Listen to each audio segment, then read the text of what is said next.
Bienvenidos chicos y chicas a Sin TV, canal indígena Ngobe.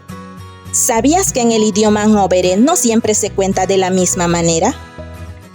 Quédate hoy y vamos a conocer las formas de conteo en nuestro idioma Ngobere.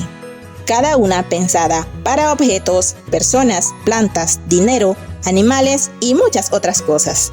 Acompáñanos a descubrirlas. Jodrón bolore. Se utiliza para contar cosas redondas como naranjas, limones, pelotas y otros objetos con forma circular. Jodrón jirere. Se utiliza para contar cosas colocadas en fila o en columna. Jodrón nga. Se utiliza para contar cosas alargadas como palos, cañas o bambúes. Jodrón jabodó. Se utiliza para contar cosas en grupo como personas reunidas o animales agrupados. Jodrón kudebdo.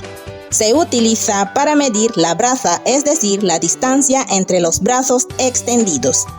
Jodrón krire. Se utiliza para contar árboles y plantas.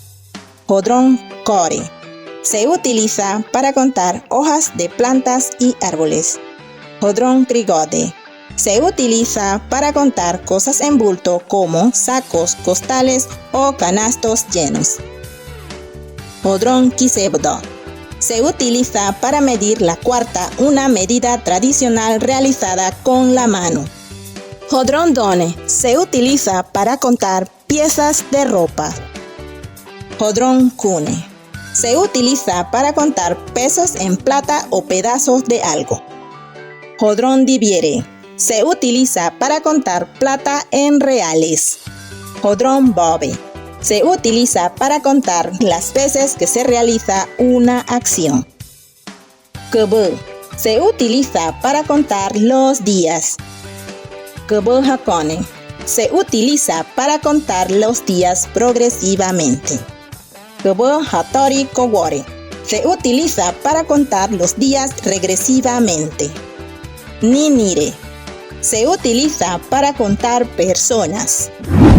Estas son las formas de conteo en el idioma Ngobere, una muestra de la riqueza y sabiduría de nuestra lengua y nuestra cultura. Muy bien, has completado la lección de hoy.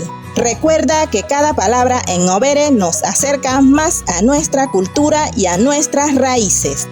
Gracias por acompañarnos en nuestra aventura de aprendizaje aquí en Sin TV.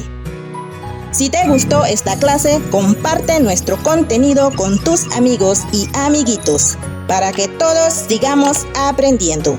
Síguenos en todas nuestras redes sociales para descubrir más historias, curiosidades y enseñanzas sobre nuestro pueblo originario. Hatuaida.